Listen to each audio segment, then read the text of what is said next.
اعوذ باللہ من الشیطان الرجیم، بسم اللہ الرحمن الرحیم۔ وکٹری میڈیا کے ناظرین و سامعین، آپ کو ہارون تنوری کا آداب۔ ناظرین و سامعین، گزشتہ روز تھانہ نواں شہر کی حدود میں ایک ناخوشگوار واقعہ رونما ہوا جس میں 8ویں کلاس کی طالبہ کے ساتھ جنسی زیادتی کی گئی، جنسی درندگی کا نشانہ بنایا گیا۔ تھانہ نواں شہر نے بروقت کارروائی کرتے ہوئے ملزمان کو ساتھیوں سمیت گرفتار کر لیے۔ یہ ایک اچھا سائن ہے، مگر سب سے بڑی بات یہ ہے کہ یہ المیہ ہے۔ ہمارے ڈسٹرکٹ ایبٹ آباد میں ایسے واقعات رونما نہیں ہوتے تھے، اس حوالے سے بڑا خیال رکھا جاتا تھا، مگر اب حالات یہ ہیں کہ بہت زیادہ مسائل ہیں، کیونکہ اب ایک بیرا روی کا وہ نوجوان جو ہیں شکار ہو رہے ہیں۔ اس کی وجہ سے والدین کو چاہیے کہ ان کے اوپر چیک اینڈ بیلنس رکھیں۔ چیک اینڈ بیلنس رکھنے سے بہتر ہوگا، کیونکہ یہ جو ایسے واقعات کا رونما ہونا یہ ایک اچھا سائن نہیں ہے۔ تھانہ نواں شہر گورنمنٹ گرلز ہائی اسکول نواں شہر کی طالبہ تھی جس کے ساتھ یہ جنسی درندہ صفت نوجوان نے کی، جس کو اس لڑکی کے والد کی مدیت میں پرچے کا اندراج ہوا۔ نواں شہر پولیس نے فوری طور پر ملزمان کو گرفتار کر لیا۔ آئیے جانتے ہیں ڈی ایس پی صابر خان کا اس حوالے سے کیا کہنا ہے، وہ کیا کہتے ہیں۔ 10 کو صبح 7:30 بجے ہمارے پاس ایک واقعہ رپورٹ ہوا۔ ایک بچی الف بے جیم میں اپنے والد امجد حسین جو کہ رہنے والی ہے مالا خلیل زید نواں شہر، تھانے میں رپورٹ کرائی کہ اس کی بچی جو ہے وہ گورنمنٹ گرلز ہائی اسکول نواں شہر میں 8ویں کلاس کی طالبہ ہے۔ تو کچھ ٹائم سے اس کی ایک بندہ ہے رضاول، یہ دمدوڑ کا رہنے والا، اس کے ساتھ کوئی واسطہ ہوئی۔ 8 تاریخ کو بچی یوں ہی گھر سے اسکول کے لیے اپنی یونیفارم میں نکلی تو صبح تقریباً 7:30 بجے کے قریب وہ بندہ رضاول ایک گاڑی لے کر آیا اور اس کو بچی کو یہاں سے گھومنے پھرانے کے لیے چھنڈیانی سائڈ پہ لے گیا، اور اس کے ساتھ ایک ڈرائیور اور 2 لڑکے اور وہ بھی گاڑی میں سوار تھے، فرنٹ سیٹ پہ تینوں۔ تو یہ بچی کو لے کر گیا ادھر چھنڈیانی روڈ پہ، وہاں ایک ویرانے میں دوسرے دوستوں کو اتار کر خود اس رضاول ملزم نے اس بچی نابالغ بچی جو 13-14 سال عمر اس کی 8ویں جماعت کی طالبہ ہے، اس کے ساتھ اس کی مرضی کے خلاف جنسی زیادتی کی۔ تو بچی کو واپس آ کر پھر گھر کے پاس اتار کر چلا گیا۔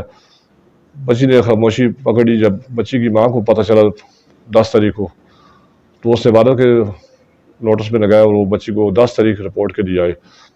اس کے والد کی مدیریت میں تھانہ نواں شہر میں مقدمہ رجسٹر ہوا۔ اس واقعے پر جناب ہمارے ڈی جی صاحب نے اور ڈی پی او صاحب نے نوٹس دیا۔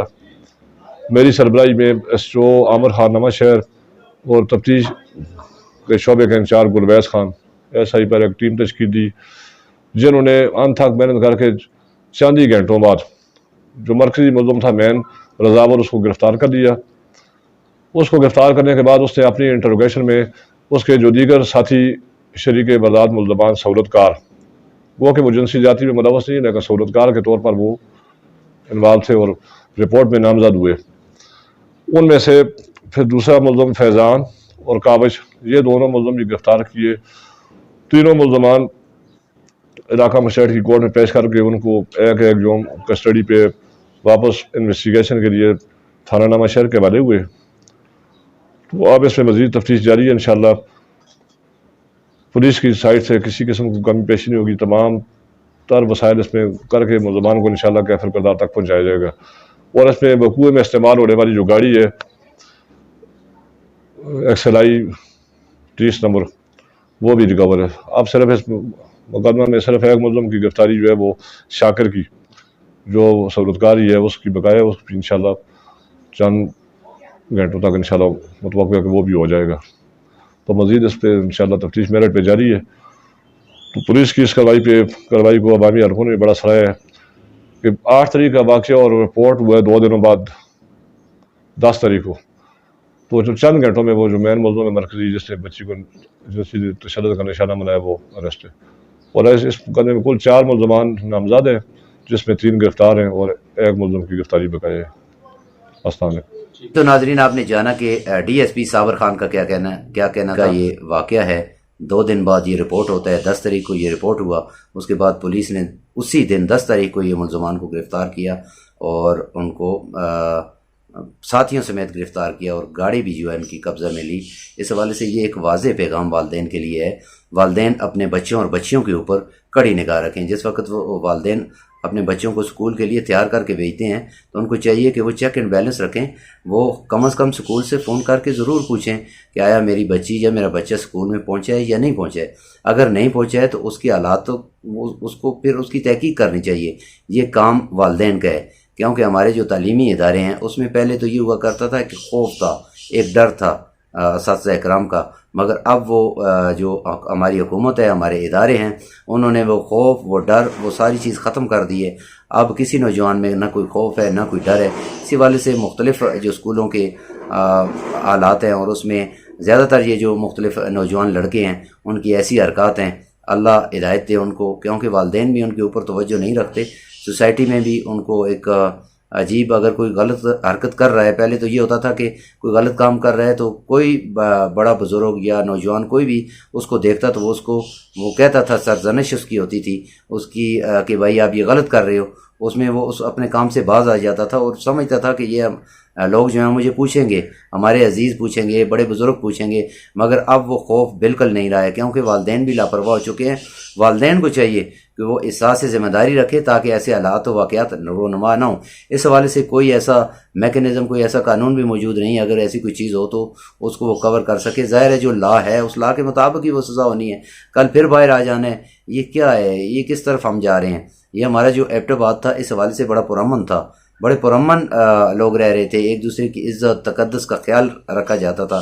اب نوجوان لڑکے ہیں، نوجوان بچی ہیں، یہ 14 سال کی بچی ہے جس کے ساتھ یہ ظلم و زیادتی ہوئی ہے، اور اس میں ساتھ 4 اس کے ساتھی تھے دیگر، ساتھ لے کر گئے ہیں۔ ان میں بھی خوف نہیں رہا، ان میں بھی شرم نہیں رہی، ان میں بھی حیا نہیں رہا کہ ان کی بہنیں گھر میں نہیں ہیں، ان کی مائیں نہیں ہیں۔ یہ نوجوانوں کو بھی سوچنا ہوگا، نوجوان جو ہیں اس کام کے خاتمے کے لیے نوجوانوں کو بھی کردار ادا کرنا ہے، اور ساتھ ان کے والدین کو اپنے بچوں اور بچیوں کے اوپر چیک اینڈ بیلنس رکھنا ہے۔ آیا وہ اسکول بھیج رہے ہیں تو وہ اسکول گئے ہیں یا نہیں گئے ہیں، یہ والدین کا کام ہے پتہ کرنا۔ اگر وہ مسجد میں سبق پڑھنے کے لیے گئے ہیں، درس کی تعلیم حاصل کرنے کے لیے گئے ہیں تو وہاں بھی والدین کا کام ہے۔ اگر لڑکا یا لڑکی گھر سے باہر جائیں تو والدین کا کام ہے ان کو، پہلے تو خاتون جو بچیاں ہوتی ہیں ان کو والدین کوشش یہ ہونی چاہیے کہ والدین خود چھوڑیں۔ پہلے تو یہ ہوا کرتا تھا کہ بچیوں کو والدین خود، بچوں کو اور بچیوں کو خود والدین سکول تک چھوڑ کر آ جاتے تھے۔ آج کل کا یہ ایسا سسٹم ہے کہ کوئی ایسا سسٹم ہی نہیں ہے، یا اگر کسی گھر میں کوئی والدہ ہے یا والد ہے یا نہیں ہے تو اس میں مسائل بھی زیادہ ہیں، کیونکہ اب ہمارا معاشرہ جو ہے تنازلی کی طرف جا رہا ہے۔ ہم کس اخلاقی گراوٹ کا شکار ہو رہے ہیں، یہ اخلاقی پستیاں جو ہمارے اندر آ رہی ہیں، یہ ہمارے میڈیا جو ہے، سوشل میڈیا ٹول جو ہے، اس کے ذریعے وہ کیا ہوں کہ ہم اس کا پازیٹیو استعمال نہیں کرتے۔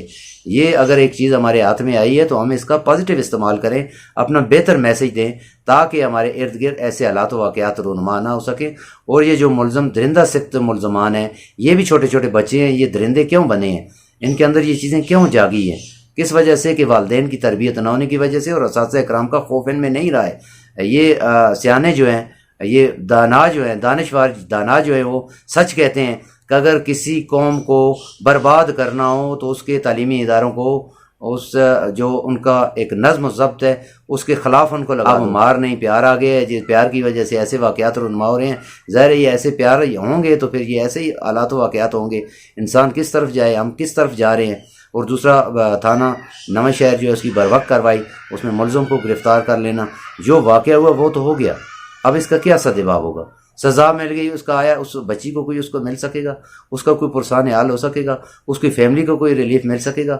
اس کی فیملی، کیونکہ یہ ایک بچی ہے، یہ آرے کی بچی، ہماری بچی ہیں، آپ کی بچی ہیں، تو لہٰذا اس لیے سب نے مل کر خیال کرنا ہے، اور ایسے جو گماشتے ہیں، ایسے ناسور ہیں، ان کے خاتمے کے لیے خود کردار ادا کرنا ہے۔ کیونکہ من چلے جو نوجوان ہیں ان کی اگر حرکات و سکنات دیکھی جائیں، والدین بھی ان کو نصیحت نہیں کرتے، والدین بھی ان کو پوچھتے نہیں ہیں کہ یہ میرا بیٹا ہے، اب اس نے اپنا حلیہ کیسا بنایا ہوا ہے، کی طرف جا رہے ہیں۔ خدا رہے ایبٹ آباد کا امن ہے، ایبٹ آباد کا سکون ہے، اس کو بحال رکھا جائے، اس میں کردار ادا کیا جائے۔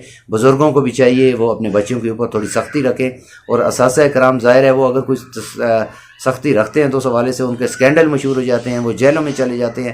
ایک ٹیچر پر مقدمہ تو ہو جاتا ہے، ایک منچلے پر جو ہے، آوارہ گرد پر جو ہے وہ مقدمہ نہیں ہوتا، اس کے خلاف بولتا کوئی نہیں، اگر بولے بھی تو اس کے والدین کہتے ہیں جی ہمارے بچے جیسا فرشتہ ہے ہی کوئی نہیں ہے۔ تو اللہ معاف کرے، یہ جو 4 درندے پکڑے گئے ہیں، ان کو بھی والدین کہتے ہیں کہ ہمارے فرشتے ہیں، یہ فرشتے کی کیا کر رہے تھے؟ آیا ان کی اپنی بہنیں بیٹیاں نہیں؟ ہم کس طرف جا رہے ہیں؟ لہٰذا ایبٹ کی عوام کو جاگنا ہوگا، سوچنا ہوگا، آگے آنا ہوگا۔ یہ عزتیں جو ہیں، یہ بچیاں جو ہماری اپنی بچیاں، ہماری ماں ہیں، ہماری بیٹیاں ہیں، ہماری قوم کا مستقبل ہے، ہماری قوم کی معماریں ہیں یہ، کیونکہ عورت کے بغیر جو گھر ہے وہ گھر نہیں رہتا۔ اس وجہ سے بچیوں کا خیال اسپیشل جو ہے والدین کو چاہیے وہ اسپیشل خیال بھی کریں اور چیک اینڈ بیلنس بھی رکھیں اور ان کی نگرانی جو ہے کریں۔ اور دوسرا یہ جو من چلے نوجوان ہیں، والدین کو چاہیے کہ اپنے بچوں کو، خاص کر بچوں کو، ان کو یہ نصیحت کریں اور ان کے خلاف وہ سخت اقدام اٹھائیں تاکہ ان کو سزا و جزا مل سکے۔ سزا و جزا کا عمل جس وقت معاشرے سے ختم ہو جاتا ہے تو ایسی ہی برائیاں جنم لیتی ہیں۔ پتہ نہیں کتنی ایسی 14 سالہ بچیاں جو ہیں وہ جنسی تشدد یا حوث کا نشانہ بنتی رہیں گی اگر ہم نے اس حوالے سے نہ سوچا تو۔